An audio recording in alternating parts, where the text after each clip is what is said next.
장거리 여행은 어떻게 준비하세요? 아마도 구글 지도에서 경로를 찾아보거나 유튜브에서 도보 여행 영상을 시청할 거예요. 아니면 최근에 다녀온 사람에게 물어볼 수도 있겠죠. 하지만 사람들이 한 번도 가보지 않은 곳으로 떠난다면 어떨까요? 네, 바로 옆집 이웃인 붉은 행성에 대해 이야기하고 있어요. 나사는 2030년대 후반 또는 2040년대 초반에 화성 탐사를 계획하고 있었습니다. 너무 먼 미래인데 왜 지금부터 준비를 시작해야 할까요? 생각보다 가까운 미래예요. 신인 우주 비행사들은 우주로 나가기 위해 최소 2년의 훈련 기간을 거칩니다. 우주에서 1시간을 보낼 때마다 지구에서 10시간을 수중에서 보내야 해요. 이 훈련은 우주 유형과 국제 우주 정거장에서만 적용됩니다. 지금까지 약 600명이 우주를 다녀왔는데요. 인간이 화성에 발을 디딘 적은 없습니다. 화성을 여행하려면 다른 종류의 훈련이 필요해요. 지구의 화성과 매우 유사한 지역이 있을까요? 아폴로 미션의 우주 비행사들은 미국 네바다주에서 훈련을 받았습니다. 이곳에서 닐 암스트롱과 동료 우주 비행사들은 달 표면이 어떤 느낌일지 짐작할 수 있었어요. 하지만 화성과 달과는 다릅니다. 화성에는 중력과 대기가 있어요. 이런 측면에서 화성은 지구와 닮았죠? 더 정확히 말하면 딱 한 나라가 있어요. 바로 아이슬란드입니다. 나사는 유럽 극북에 있는 이 섬을 2020년 화성 탐사 임무를 위한 시험장으로 사용했어요. 이 미션에는 인간이 화성에 착륙하는 것을 포함되지 않았습니다. 생명체의 흔적을 찾는 소형 로버만을 보냈을 뿐이에요. 하지만 이 첨단 로봇은 아직 연습이 필요합니다. 간단한 테스트를 해볼까요? 화성과 아이슬란드의 풍경을 비교해보세요. 차이점을 발견하기 어렵다고요? 다행히도 과학자들이 다가오는 화성 탐사를 위한 이상적인 훈련 장소를 찾았다는 뜻이죠.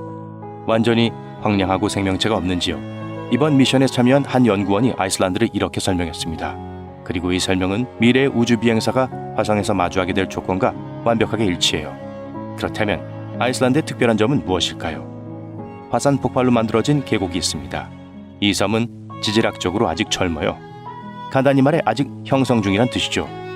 용왕의 흐름, 물, 화산, 거센 바람. 아이슬란드에는 이 모든 것이 있습니다. 아이슬란드의 슬로건은 불과 얼음의 땅입니다. 이 섬의 인구는 35만 명을 조금 넘어요. 비교하자면 오하이오주의 클리블랜드시에는 아이슬란드 전체 인구보다 더 많은 주민이 살고 있습니다. 하지만 규모가 항상 중요한 것은 아니에요. 영국이 아이슬란드에 2대1로 패했던 유로 2016을 기억하시나요? 영국 선수는 하룻밤 사이에 스타가 되었지만 아이슬란드 국민은 생각보다 스타에 더 가깝습니다. 아이슬란드에는 우주국이 있어요. 네, 제대로 들으신 거예요. 이 기관은 실제로 아이슬란드를 화성에 비유한 지구로 홍보하기 위해 노력하는 두 사람으로 구성되어 있습니다. 즉, 아이슬란드가 붉은 행성과 매우 흡사하다는 뜻이죠. 이 두 사람은 우주 과학자들이 미래의 우주 비행사를 위한 훈련 장소로 아이슬란드를 선택하도록 만들고자 합니다. 그들의 가장 큰 주장은 비용이 저렴하다는 거예요. 우주로 사람과 장비를 보내는 데는 비용이 많이 듭니다. 앨런 머스크에 따르면 스페이스X의 발사 비용은 약 200만 달러입니다. 이는 일반적인 나사 발사 비용보다 훨씬 저렴해요. 우주 연구의 대부분은 지구에서 이루어집니다. 남극은 우주 공간의 춥고 황량한 곳을 연구하는 데 이상적이죠. 하와이는 용암굴과 암석의 구성을 탐구하기에 완벽합니다.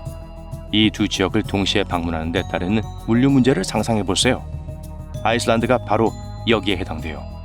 아이슬란드에는 비교적 가까운 거리에 다양한 서식지가 있습니다. 그렇다면 미래의 화성행 우주 비행사들은 아이슬란드에서 정확히 어떤 일을 하게 될까요? 이 질문에 답하기 위해 시간을 거슬러 올라가 보겠습니다.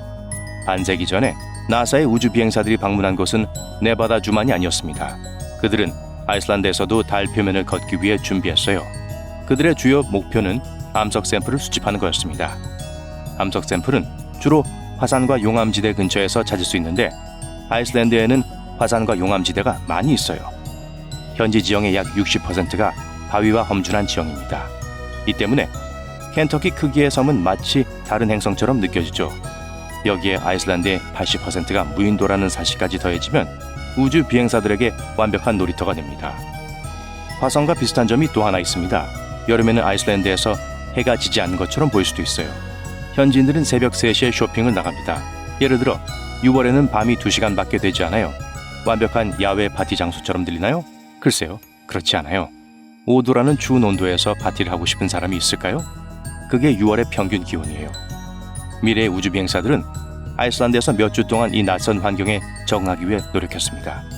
이는 화성에서의 긴 날들을 준비하는 데 도움이 되죠. 비유적인 표현만은 아니에요.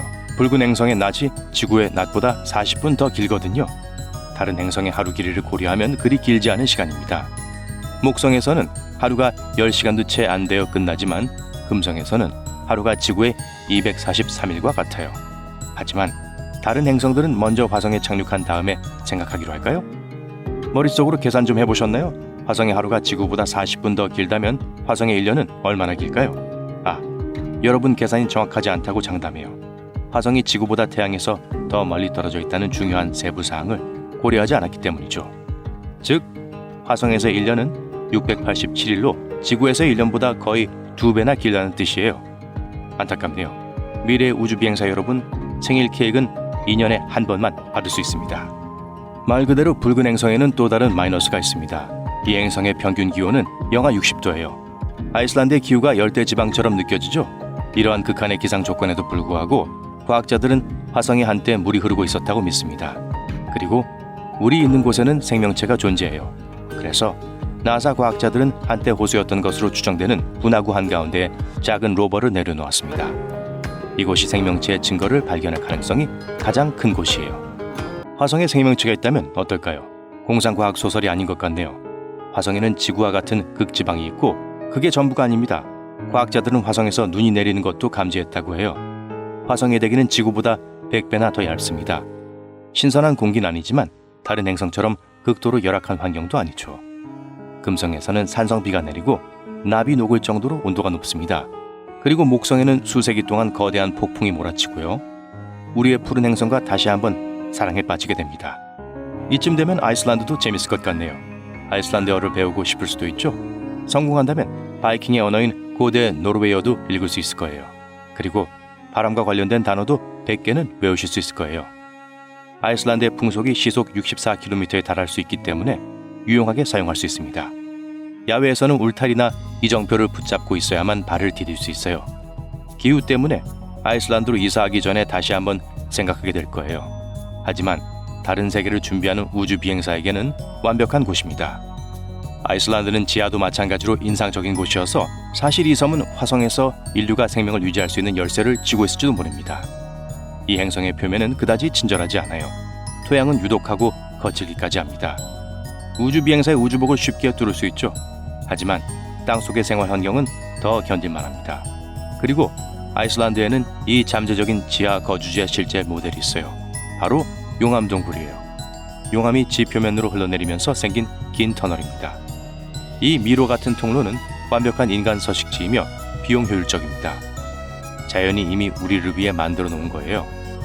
미래의 우주 비행사들은 아이슬란드에 있는 비슷한 용암굴을 걸을 수 있습니다. 언젠가 그들의 조심스러운 발걸음이 인류를 위한 거대한 도약으로 바뀔지 누가 알겠어요.